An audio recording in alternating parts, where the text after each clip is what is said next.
Bonjour tout le monde. Donc aujourd'hui, je vais vous montrer à résoudre un problème à l'aide de ce qu'on a appris sur les suites. Donc ici, ce qu'on nous dit, c'est que la table de valeur ci-dessous représente le solde du compte en banque de Julie selon le nombre de semaines écoulées. Détermine le solde de son compte après 12 semaines. Si on regarde la table de valeur de plus près, donc ici, on a des temps en semaines et on a le solde de son compte en bas. Un solde d'un compte, c'est le montant qu'elle a dans son compte. Donc, ce qu'on voit, c'est qu'après 2 semaines écoulées, elle a 90 dans son compte. Après 6 semaines écoulées, elle a 30 dans son compte et ainsi de suite. On voit en fait qu'elle a de l'argent au départ, un montant d'argent quelconque, et qu'elle perd de l'argent à chaque semaine, puisqu'elle se retrouve endettée à quelque part entre la 6e et la 9e semaine. Dans le problème, ce qu'on vous demande, c'est de trouver le solde de son compte en banque après 12 semaines. La 12e semaine, là, elle se retrouve à quelque part entre la 9e semaine et la 14e semaine.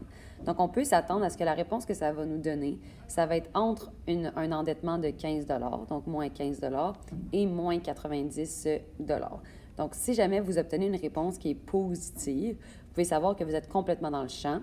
Puis si jamais vous trouvez un montant d'argent qui serait encore plus endetté que 90 bien, désolé, vous êtes dans le champ aussi. Donc, quand vous cherchez une valeur dans la table de valeur que vous ne connaissez pas, la technique est toujours la même. Vous allez trouver l'équation qui représente cette situation-là, puis vous allez utiliser votre équation pour trouver l'information qu'il vous manque. Pour ce faire, il faut premièrement aller remplacer le temps en semaine et le solde de son compte en banque par des variables parce que ce n'est pas efficace si on doit toujours écrire temps puis solde. Donc, dans votre table de valeur, la première rangée, ça va toujours être la rangée des X, puis la deuxième, ça va toujours être la rangée des Y. Pour vous aider à mieux comprendre ce qu'on s'en va faire, je vais commencer avec une équation qui est erronée, mais vous allez voir, ça va vous aider quand même. Donc, si jamais on trouvait que le solde de son compte en banque, c'est toujours égal à moins 10 fois le nombre de semaines, donc elle perdrait 10 par semaine, mais qu'elle avait 350 au début dans son compte. Donc, ça veut dire qu'on aurait trouvé que l'équation, je rappelle que c'est mauvais, ça serait Y est égal à moins 10X plus 350. Ce qu'on va aller faire, c'est que nous, ce qu'on cherche, c'est le solde de son compte en banque après 12 semaines. 12 semaines, comme vous le voyez ici, c'est une valeur de X. Donc, ce qu'on ferait rendu là, c'est qu'on remplacerait notre X ici par 12. Donc, vous voyez là, le 12 qui est ici, on le mettrait là. Et ça nous permettrait de trouver notre valeur de Y et ça serait notre réponse, le solde du compte en banque. Donc, ce qu'on va faire, c'est d'aller trouver la bonne équation, remplacer le X par 12 et ainsi trouver le Y. La première étape, quand vous cherchez l'équation à partir d'une table de valeurs, ça va être d'aller trouver votre régularité. Une régularité, ça se calcule en divisant la variation des Y par la variation des X. La variation des Y, en fait, c'est le bond des Y divisé par la variation des X, qui est le bond des X. Donc, pour ce faire, je vais aller diviser le moins 60 par le 4 ou le moins 45 par le 3. Ça va nous donner le même résultat. Et on obtient une régularité de moins 15. On va aller voir de plus près ce que ça veut dire. La définition de la régularité, c'est que c'est ce qui se passe dans les Y quand les X augmentent de 1.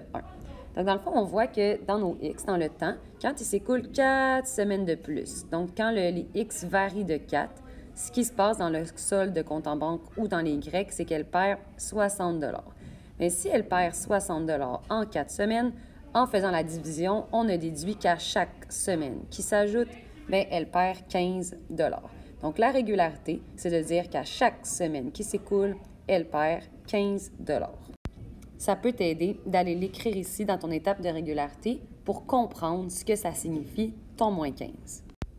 Mais là, il y a certains élèves qui vont trouver ça bizarre parce qu'ils vont dire, si elle perd 15 par semaine, pourquoi à la deuxième semaine, elle a 90 Parce qu'il me semble que si elle perd 15 par semaine, bien, après 2 semaines, elle devrait avoir perdu 30 Donc, ils ont l'impression que dans la table de valeurs, ce qui devrait être écrit ici, c'est moins 30.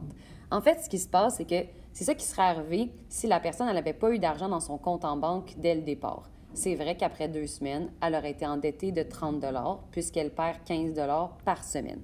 Mais en fait, on le voit ici, puisqu'il lui reste encore 90 $ à la deuxième semaine, ça veut dire qu'elle avait de l'argent au départ. Et ça, c'est sa valeur initiale. Il y a deux façons différentes de trouver la valeur initiale dans une table de valeurs.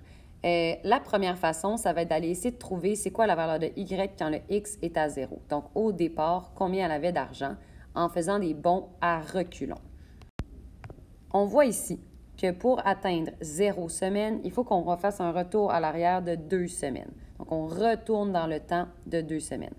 Nous, ce qu'on sait, c'est qu'elle perd 15 $ à chaque semaine.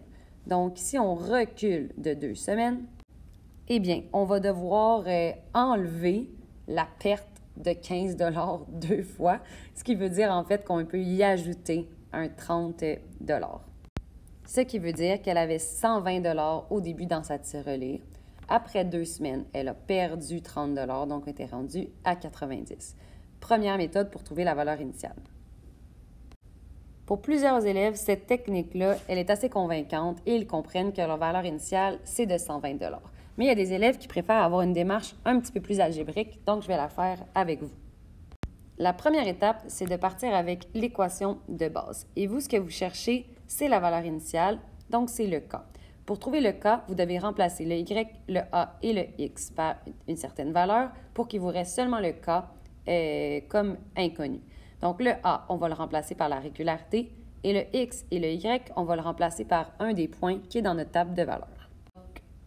Pour ma valeur de X et de Y, j'ai choisi d'aller travailler avec la valeur de X qui est de 2 et la valeur de Y qui est de 90. Mais vous auriez pu aller travailler avec le 6 et le 30, le 9 et le moins 15, c'est comme vous le souhaitez. Et à partir de là, vous pouvez résoudre cette équation pour trouver votre valeur initiale ou votre K. Et vous allez trouver que le solde de son compte en banque était de 120 $ au départ, comme on avait trouvé tout à l'heure. Troisième étape, c'est votre équation. Donc, vous avez trouvé en fait que le solde de son compte en banque, c'est moins 15 fois le nombre de semaines écoulées, parce qu'elle perd 15 $ par semaine écoulée, mais il faut qu'on y ajoute un 120, puisque c'est ça qu'elle avait au départ. Nous, dans le fond, on n'aime pas ça écrire solde au complet et nombre de semaines écoulées au complet. C'est pour ça qu'on les a remplacés par des variables. Donc, ce que vous trouvez, c'est votre équation est égale à moins 15x plus 120. Avant d'aller répondre à la question c'était de trouver quel va être son solde de compte en banque après 12 semaines. Je vais tout simplement aller vérifier que mon équation, elle est bonne en faisant une petite vérification. Pour la vérification, ce qu'on va aller faire, c'est qu'on va aller vérifier est-ce que c'est vrai que le solde, c'est toujours moins 15 fois le nombre de semaines fois plus 120. On va aller vérifier ça avec le point 630. Donc, on va aller vérifier si ça fonctionne avec le fait qu'à la 6e semaine, elle aurait 30 $.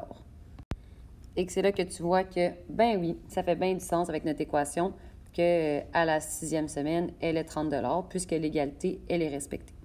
Donc maintenant, on est rendu à aller répondre à la question. Donc, quel va être le solde de son compte en banque à la 12e semaine? La 12e semaine, comme je l'ai dit tout à l'heure, le chiffre 12, c'est une valeur de X. Donc, on va aller remplacer le X par 12 et on va aller trouver le Y, qui est le solde du compte. Et on obtient moins 60 $ ou qu'elle est endettée de 60 $. À la fin, il faut aller vérifier si ça fait du sens dans votre table de valeurs. Donc, ce qu'on vient de trouver, nous, ça serait qu'à la 12e semaine, elle serait endettée de moins 60 $. On va aller voir de plus près si ça fait du sens. Donc, si on se rapproche, ce qu'on voit, c'est qu'à la 12e semaine, elle devra avoir un montant d'argent entre moins 15 et moins 90. Ça fonctionne. On peut aussi aller voir avec les bons, à l'aide de la régularité qu'on a trouvée tout à l'heure. Donc, entre la 9e et la 12e semaine, ce qui s'est passé, c'est 3 semaines. Puisqu'elle perd 15 $ par semaine, ce qui devrait se passer, c'est qu'elle devrait perdre son 15 $ 3 fois. Donc, elle devrait avoir perdu moins 45. Bien, pas perdu moins 45, mais elle devrait avoir descendu de 45. Est-ce que c'est vrai qu'être endettée de 15 $ et reperdre encore 45 $, ça nous mène à un endettement de moins 60? Eh bien oui. Donc, ça fonctionne.